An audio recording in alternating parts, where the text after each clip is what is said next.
Hello again, ladies and gentlemen. Michael Matt for the Remnant Forum. The Archdiocese of St. Paul in Minneapolis filed for Chapter 11 bankruptcy last month, becoming the 12th diocese in the nation to admit that its treasury simply cannot withstand the unprecedented wave of lawsuits from clergy abuse victims. Now, the Archdiocese is facing presently more than 20 lawsuits, with another 100 pending. Things here are not good. Things here have not been good for quite some time. By the end of the 1990s already, more than $1 billion, $500 million, had been paid in jury awards, settlements, and legal fees. And that figure grew to $1 billion already by 2002. Roman Catholics here in flyover land, Minnesota, spent $615 million on sex abuse cases in 2007 alone. And now it's official. Minneapolis-St. Paul has joined New Mexico, Montana, Portland, Tucson, Spokane, Davenport, San Diego, Fairbanks, Wilmington, Milwaukee, Wisconsin in the springtime of Vatican II by declaring bankruptcy. And this shows absolutely no signs of letting up anywhere else across the country. So the question that we have for you today is, when do we Catholics get to admit the total failure of the new orientation of the Catholic Church in the post-conciliar era? The new emasculated clergy, for example, the homosexualization of the priesthood, the outright Protestantization of our liturgy. It is crashing, it is burning, it's not working. And everything about the revolution of Vatican II over the past half-century has resulted in failure and monumental universal crisis. Plunging vocations to the priesthood, nuns disappearing, churches closing, churches being sold off by the dozen to Muslims, mass attendance worldwide the lowest in history, essentially the meteoric rise of Islam and the cataclysmic crash and burn of Christianity. This is what we're seeing before us. We're like walking through a woods. We're completely lost. Everyone is flailing about in different directions, no idea where to go. But nobody wants to turn around, retrace our steps, and see where we went wrong. In fact, everyone agrees on one thing. We must just keep going in the same fruitless, pointless, asinine direction. No retreat, no turning back, no even looking back. Can you imagine how long this lunatical approach would last as a business model? You'll remember back in 1984 when the Coca-Cola Company came out with New Coke. It was a mistake, but it only took Coca-Cola executives 79 days to realize the mistake, that they had made a huge mistake. And this was before they had any appreciable decline in sales or market share. So the question for you, Chris Ferrara, is why has the hierarchy of the Catholic Church, after 50 years of declining numbers in almost every measurable category, not begun to ask themselves whether the problem might just be with the new orientation, might be with the product, and not with the consumer? What say you? Wow, Mike, that's a really tough question. Because what you just basically said is that the Church of the Great Springtime is literally bankrupt. Yeah. It's going bankrupt all over the place. There's a financial bankruptcy which goes along with an accompanying spiritual bankruptcy. You mentioned that the executives of Coca-Cola needed only 79 days to figure out that the new Coke was a stinker, that they were going to lose market share, and they had better go back in a hurry to the old Coke. Well, the Catholic Church operates on a slower time scale. It might take 79 years before the chief executives, especially the CEO, and finally admit that the new version of Coke in the church, its ecclesiastical equivalent, the new Mass, the new liturgy, the new ecumenism, the new dialogue, the new collegiality, are all in need of being jumped. They have failed completely. What's preventing that from happening now? Well, in a word, pride. The pride of, and I have to say this, stubborn old men. Yeah. Men, Mike, even older than I am. Older hippies. and the way out for this of the church in this crisis may be simply waiting around till all of them have passed on to their heavenly reward. Yeah. Meanwhile, though, we have a 78-year-old pontiff who is the last of the Mohicans. He's already indicated that he wants to reform everything in the church after everything has already been reformed. I mean, when is it going to end? It's absurd. Yeah, it seems like the chief executive officer of the Catholic Church did try to go back, retrace some steps, and look at what went wrong. And I'm referring to Benedict. And let's face it, look what happened to him. I mean, he was fired under some very mysterious circumstances. I mean, of course, it was an abdication, but the jury's still out on what that was all about. So he did try to look back. But Chris, one of the big problems that we're seeing now is the executives of the Catholic Church, quote unquote, didn't go back to the old Coca-Cola, the classic Coke. They stayed with the new Coke. And so now we basically are facing two generations of Catholics who grew up, those who haven't just, exited the church en masse. They've grown up with the new Coke. They really don't understand what the old Coke is anymore. And gradually they're starting to figure it out through taste tests around the world. But that's one of the problems. They really don't know what Catholic liturgy is supposed to be in respect to the Mass. And so it's difficult to get people to realize that that's what we need to do. Go back before everything went to hell in a handbasket. Well, it isn't as if they don't have clear empirical evidence of what they must do. Let's continue the analogy of Coca-Cola. If you take the old formula and go back and do some test marketing, you find out that that's what people really wanted all along, so abandon the new formula. Well, in the church, we've had some test marketing of the classic Coke of Catholicism, the traditional liturgy. Mm-hmm. And wherever that is restored, you see thriving parishes, an uptick in vocations, the donations per capita go through the roof compared to the average Novus Ordo parishes. You see, in short, a return of the faith. Yeah. So does that tell the upper management that maybe they should attempt a universal restoration of classic Coke in the church to see if it works universally? Nothing doing. No, we have to stick with the new Coke. Yeah. Why? Because it's new. And now we have a new chief executive who says even the new Coke isn't new enough. There has to be more reform. We need a new Coke. Now we're talking about a new evangelization. I mean, at this point, we're going to need daily bulletins to tell us what part of the church became outdated the night before. Yeah. It has to be updated. Novelty bulletins, we'll call them. Yeah, that's it, Chris. I mean, I think right now people are really tired of the new Coke. This is too much. They've been asked for most of their lives now to tolerate this total abandonment of tradition at every level and to accept something new, like you say, practically every week. And I think there's a certain novelty fatigue that's setting in. And now it seems to me as a golden opportunity for the traditional Catholic world, and by that I just mean Catholics who are still Orthodox and recognize we need to go back a little bit and find out what went wrong, for them to reassert our arguments or the arguments that were being made 40 and 50 years ago with respect to everything, Chris. Communion in the hand, altar girls, the new rosary. I think we have a brand new sort of constituency of Catholics who are sick and tired of novelty and who are ready to listen. Because on every single level, liturgically and all the way through, down to doctrine and catechism, there's been a regime of novelty in which people are sick and tired of it now. Thank God. Well, everything I'm hearing from the new clergy coming up in the seminaries is to the effect that something like 80% of them are not interested in the new liturgy and that they would like to celebrate the traditional Mass. And the old guard of the revolution, seeing this development, is dismayed by it. And this is what accounts for the destruction of the Franciscan friars of the Immaculate. We have a church in free fall, and the Vatican, let's face it, Pope Francis in particular, targets this thriving order for destruction precisely because it's trying to put back the old formula in place of the new one, which is clearly a failure. And we see this again and again, wherever the old returns, and by old I just mean the timeless liturgy and the timeless truths of the faith, wherever these things are restored, the faith is restored. Yeah. Hello, yeah. Wake up. But they're not going to wake up. Right. No, what they're doing now, Mike, is they're looking around what's left of the landscape and they're saying, what else can we wreck? Let's have a synod on the family. Yeah. You know, when I heard the words synod on the family, I said, fathers and mothers, you better watch out for your families because now they're coming for you. Yeah, no. And that's obviously what happened at Synod Stage 1. Now we're in Synod Stage 2. But you're right. We have to restore tradition if we're going to end the crisis in every department. Yeah. Because look what happened, Mike. They abolished the traditional liturgy de facto. People stopped going to church. They eliminated the rigorous formation in the seminaries and replaced it with a modern formation. The seminaries emptied. The nuns doffed their habits and began to go out into the world and become social workers. Right. Vocations in the convents were destroyed. There's a catastrophic loss of nuns, and whatever they introduced communion in the hand, which Paul VI himself said would lead to sacrilege if it weren't carefully watched. It should never be committed in the first place. It led to mass sacrilege and also a loss of faith in the real presence.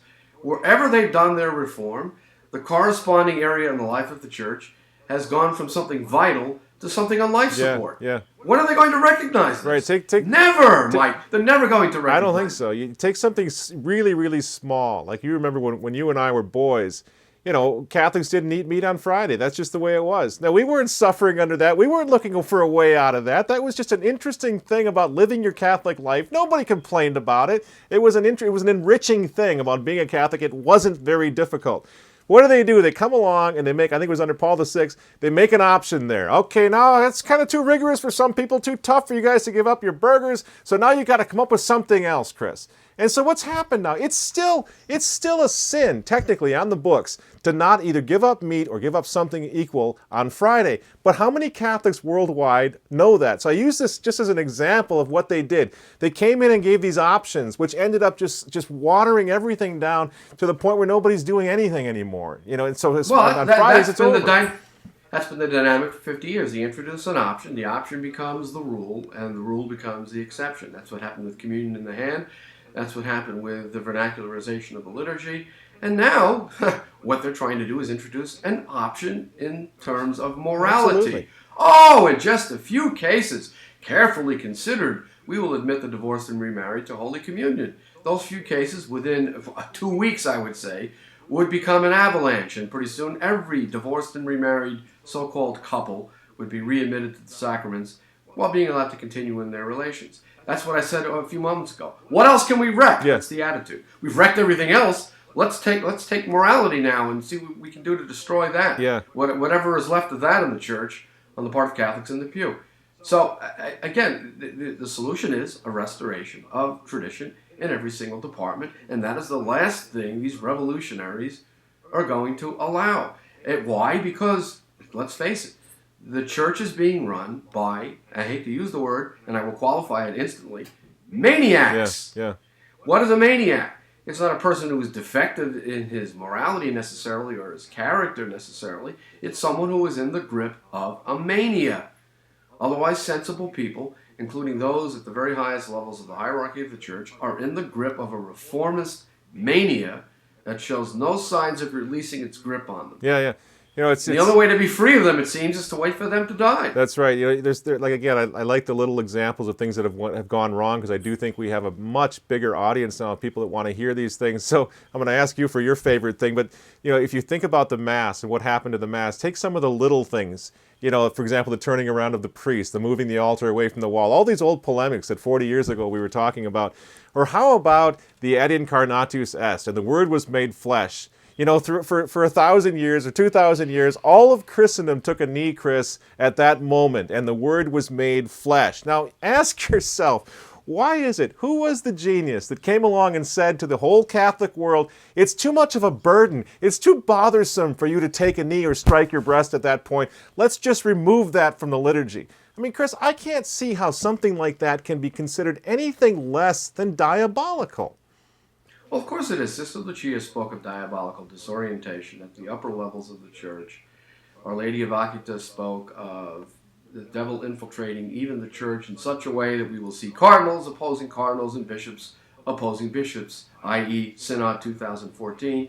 And let's not kid ourselves, Synod 2015 will be an even worse tempest in the city of Rome. They're preparing for their final breakthrough, or so they think.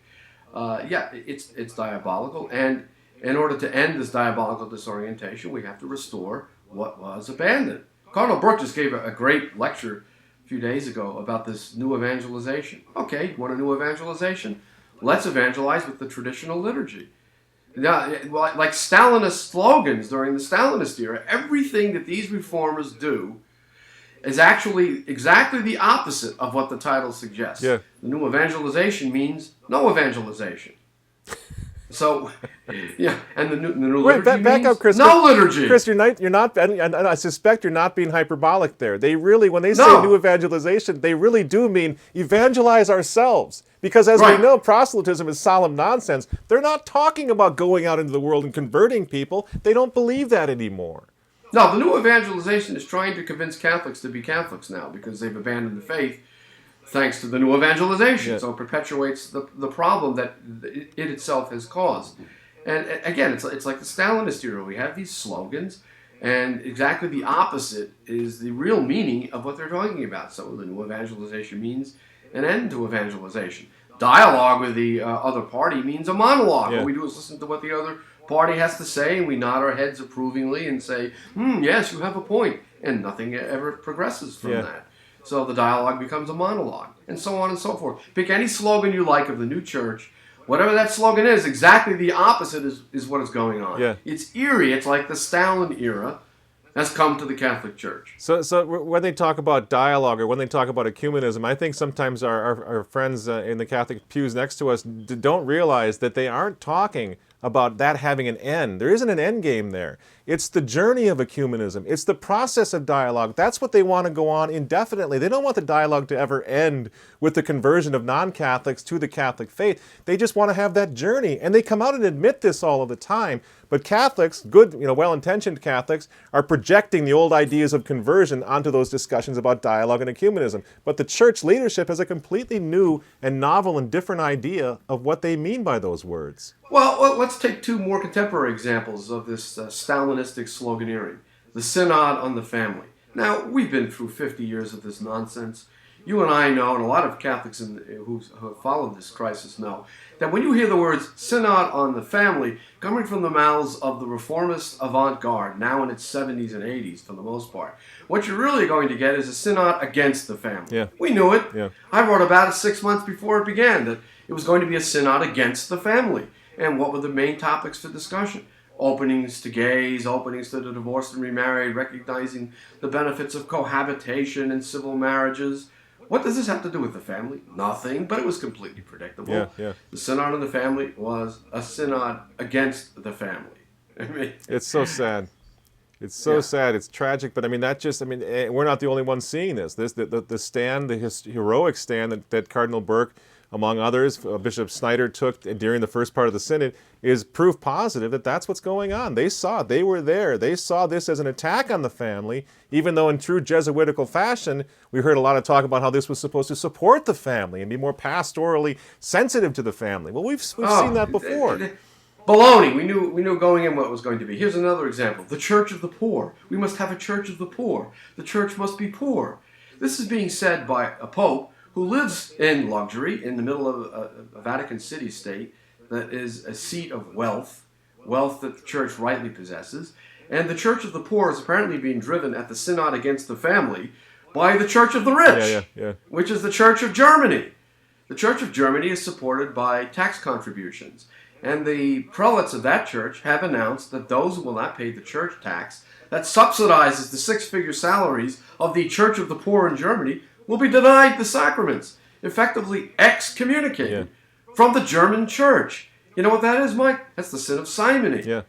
They are putting a price on sacraments, and they are the ones that are driving Synod 2015, just as they drove Synod 2014. As a matter of fact, just as they drove the Second Vatican Council, because the Rhine Group theologians from the countries in and surrounding Germany were the ones that drove the reforms of the Second Vatican Council. Those texts that haunt us till this day. Yeah. So the Church of the Poor is the Church of the Wealthy. Again, pick any slogan of the post-conciliar epic. Take your pick. I won't bore the listeners by going through them all. You'll find that exactly the opposite is going on under the cover of that slogan. Well, we'll make those into show titles for future Remnant forums and expose that. Chris, we're running out of time, but I just wanted to point out one final thing and ask your comment on it. And that is what we're talking about here are obviously, in my opinion, the real baddies, the real modernists, the real hippies trying to control the direction of the church. But we have a two-front problem going on right now, and that is the emergence of these neo-Catholics who, thank God, and I don't know how to present this without sounding like I'm missing the mark, because I'm grateful and happy to see so many people sort of drifting back in the direction of sanity and tradition. But as they do that, we also are seeing this failure to recognize the stand that was taken by traditionalists early on when no one else was doing it, Chris. And I'm thinking just the other night, I don't want to pick on our buddy Mike Voris, but I was just absolutely astounded. Somebody sent me a link to his recent Mic'd Up program in which he was talking about the heroic stand against the modernists and in favor of tradition that took place by, guess who? The Wanderer. This episode of Mic'd Up is not simply the product of us here at churchmilitant.tv. None of this could happen if it weren't for some very strong voices in the past that made this type of effort possible. Our own Vincent Coleman has more. The new Catholic media familiar to faithful Catholics. Less familiar are the shoulders that these organizations stand on. During the confusion following Vatican II, several voices of reform emerged, demanding accountability from the hierarchy. From Europe, Dietrich von Hildebrand. His defense of the faith following Vatican II laid the groundwork for the faithful Catholics that would come after him, many of whom would begin to develop and shape faithful Catholic media. From America, The Wanderer. This Catholic newspaper dedicated itself to upholding the faith and exposing the errors of heretical clergymen at great personal cost. From Canada, The Interim, a pro-life, pro-family newspaper. Their ongoing coverage of abortion, euthanasia, bioethics, family values, and marriage have been of inestimable value in the ongoing struggle. The seeds of resistance were sown by these figures in publications, as well as many others. They were the first voices of Catholic resistance to modernism. Given the cold shoulder by the church establishment, they stayed the course and kept the faith. Without them, the current Catholic media would not exist. Fine package there by our own Vincent Coleman. And so we have, and as some of the parts there that Vincent highlighted, we have two of these outstanding gentlemen that are responsible for all of this that has happened, sort of the Catholic resistance, voice of resistance against modernism. I'd like to introduce first to you Chris Mannion from The Wanderer. As I'm watching Boris's program, and I'm thinking, I'm happy to see that there's a somewhat of a coming together between the Remnant and the Wanderer. I think we're all realizing now that we're in the bunkers together. But I mean, the reality is the Matt family was divided right down the middle. The Remnant was started because it believed Vatican II was going to bring on some very serious problems doctrinally and liturgically, and it supported the restoration of the traditional mass from 1969 on. The Wanderer, the other side of my family, decided that we're going to go along with this, that we're going to be loyal to the Pope, they were going to listen to what the Vatican Council was saying, and they were going to go along with the new orientation. Chris, I don't think that's an evil thing to do. I think there was just a disagreement with how we were supposed to deal with this now that modernism has had so infiltrated the Catholic Church.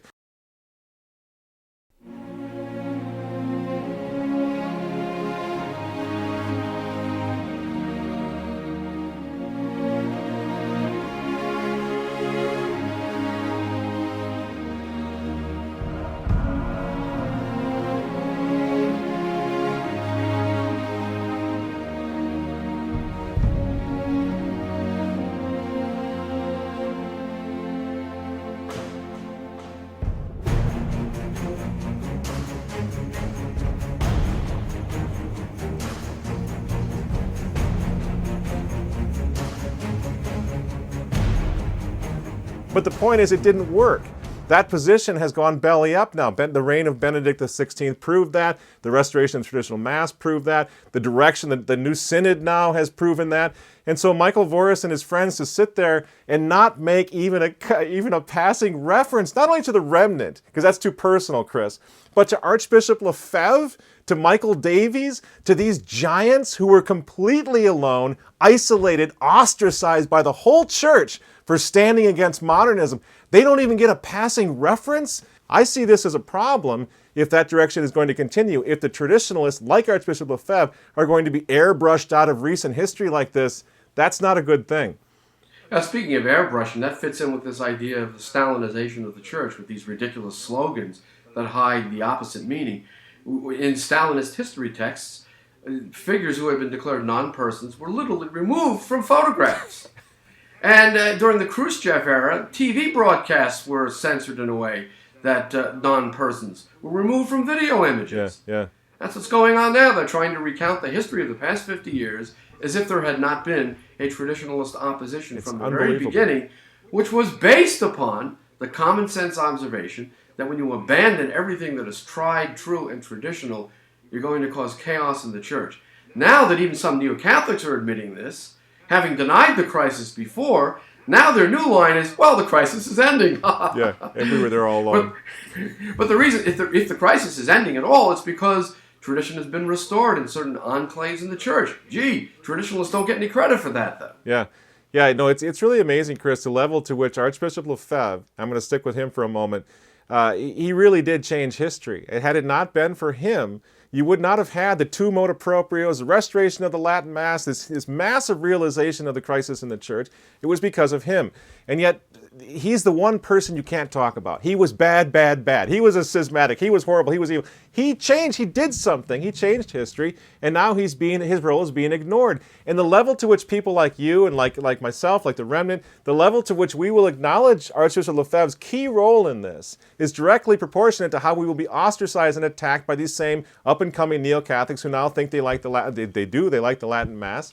And the Remnant or whoever, Catholic Family News, if you say anything nice about Archbishop Lefebvre, that's still the kiss of death. And that just is a violation of justice, in my opinion. Yeah, what's so ironic here is that I hear from a reliable source that in private conversation respecting the Society of St. Pius X, even Pope Francis has said something to the effect of, well, I kind of like them because they do something. So in his, we have to say it, rather confused view of what the Church needs in our time, the idea of activism is prominent. And his activism is of the progressive sort. But when he sees activists of the traditionalist sort who are doing things, who are actually going out and accomplishing a revivification of the Church, at least he's willing to express some admiration for that, if only privately. Unfortunately, publicly, there's a war going on, which seems to be directed toward the extermination of any remnants of traditionalist opposition, beginning with the Franciscan friars. And now we have this key figure in the Italian hierarchy announcing that anyone who has recourse to the sacraments of a Pius X priest is excommunicated, which is ludicrous. Yeah. The priest isn't excommunicated, so how can anyone who receives a sacrament from him be excommunicated? No, that's exactly right. We're gonna have to let it go at that at the moment. But I do think that the role of Archbishop Lefebvre cannot be stressed enough. And if you're going to say, well, now look at this synod, things really are getting bad. Now we can criticize the Vatican. Okay, so Archbishop Lefebvre was 40 years ahead of you. That's all we're saying, is that he saw it, he was at the council, he looked into the eyes of the beast, and he realized terrible things were coming for the Church, and he was just ahead of the time. He was way ahead of the curve. That's it. If we can criticize Rome now because of the Synod, he saw these things coming 40 years ago, and we shouldn't hang him for it. Well, let's conclude with this thought. Another Stalinist slogan signifying exactly the opposite of what it is actually doing. We must look at the signs of the times, they're telling us. The past 50 years have been a resolute refusal to look at the signs of the times. The Church has reformed itself in ways that should never have happened. The Church is collapsing as a result. That is the sign of the times that the leaders of the Church today, including at the very top, refuse to look at. That's it. That's the last word, my friend. Excellently stated, and we'll revisit this, obviously, next week and in the weeks to follow. But thanks very much for visiting with us today, and we'll talk to you soon. Okay, Mike. Take care. See you. That'll do it for us, folks. Thanks very much for joining us. Make sure you go to our website, remnantnewspaper.com, to follow all the latest Remnant articles and breaking stories. Also, like us on Facebook, follow us on Twitter. That's supposed to help us out, so please do that. Thanks very much, and we will talk to you next week. God bless.